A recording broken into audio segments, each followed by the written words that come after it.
Ahmad Jamal, whose measured, spare piano style was an inspiration to generations of jazz musicians, died on Sunday at his home in Ashley Falls, Massachusetts. He was 92. In a career that would bring him a National Endowment for the Arts Jazz Master Award, a Lifetime Achievement Grammy and induction into France's Order of Arts and Letters, Mr. Jamal made a lasting mark on jazz with a stately approach that honored what he called the spaces in the music.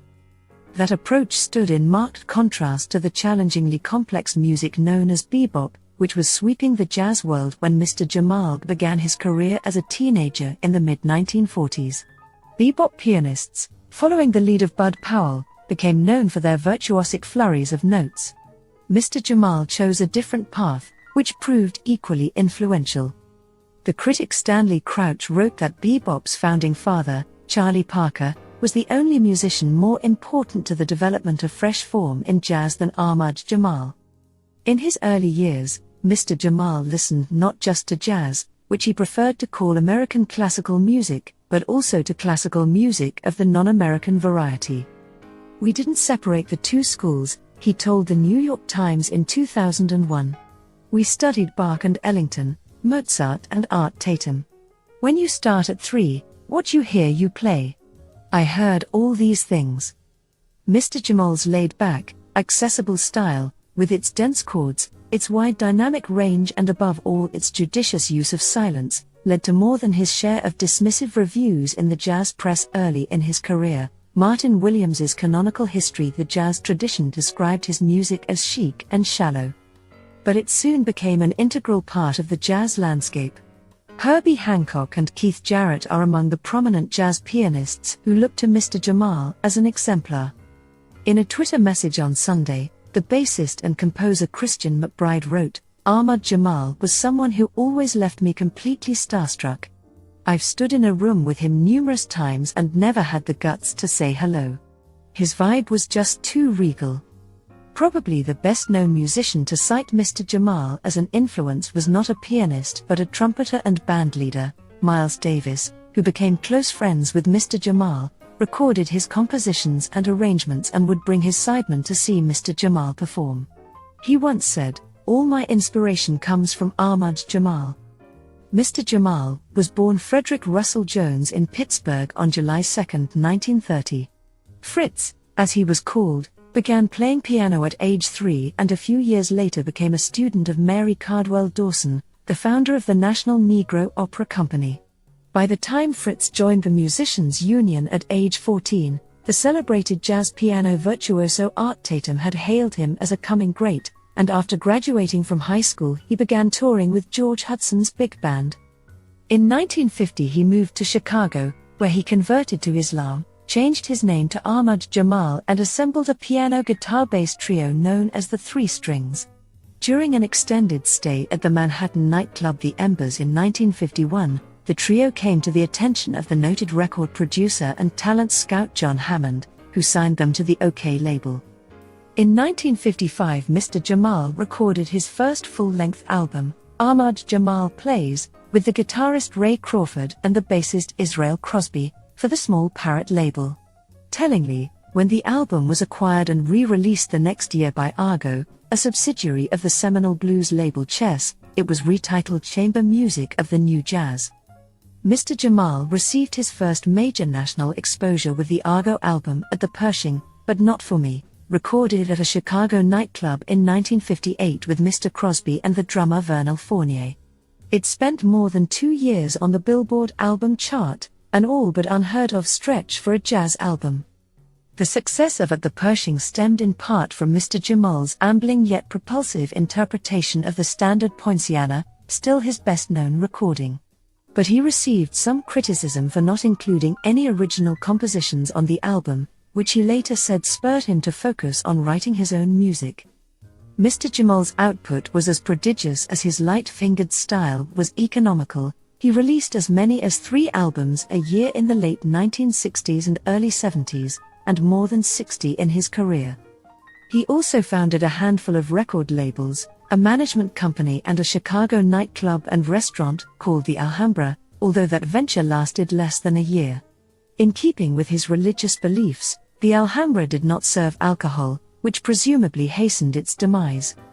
The Alhambra's financial difficulties marked the beginning of a dark period in Mr. Jamal's life, in which he walked away from performing for almost 3 years.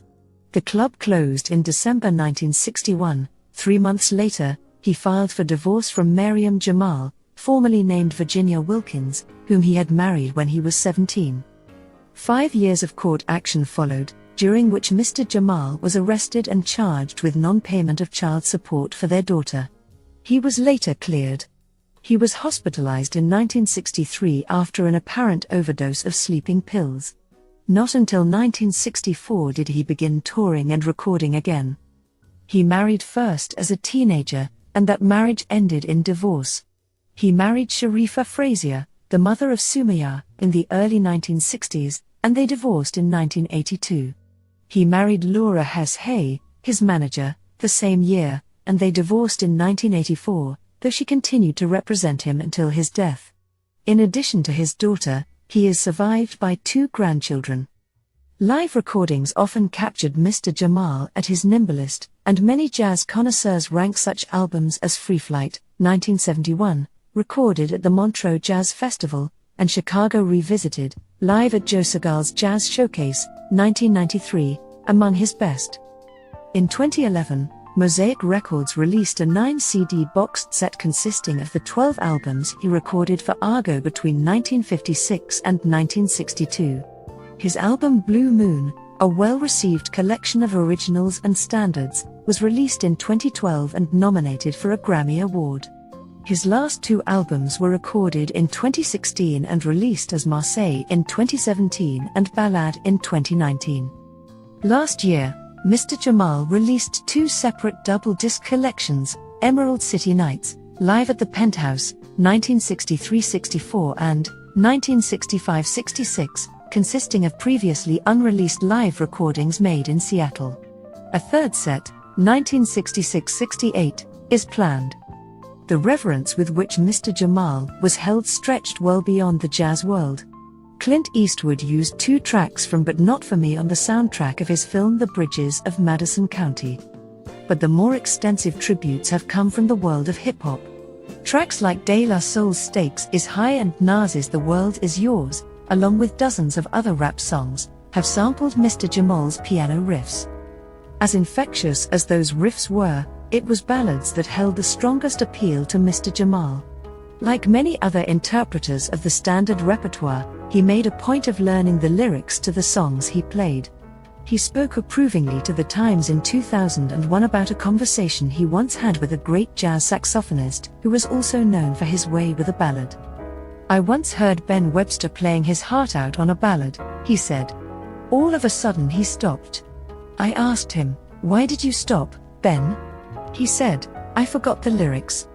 All told, for a pianist who started playing at 3, music was truly his lifelong pursuit, spanning almost 90 years.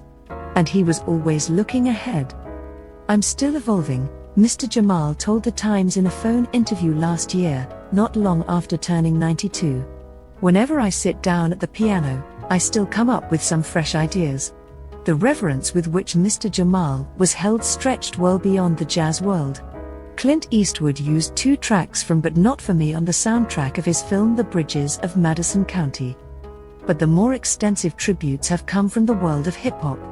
Tracks like De La Soul's Stakes Is High and Nas's The World Is Yours, along with dozens of other rap songs, have sampled Mr. Jamal's piano riffs. As infectious as those riffs were, it was ballads that held the strongest appeal to Mr. Jamal. Like many other interpreters of the standard repertoire, he made a point of learning the lyrics to the songs he played. He spoke approvingly to The Times in 2001 about a conversation he once had with a great jazz saxophonist who was also known for his way with a ballad. "I once heard Ben Webster playing his heart out on a ballad," he said. "All of a sudden he stopped. I asked him, 'Why did you stop, Ben?' He said, 'I forgot the lyrics.'" All told, for a pianist who started playing at 3, music was truly his lifelong pursuit, spanning almost 90 years. And he was always looking ahead.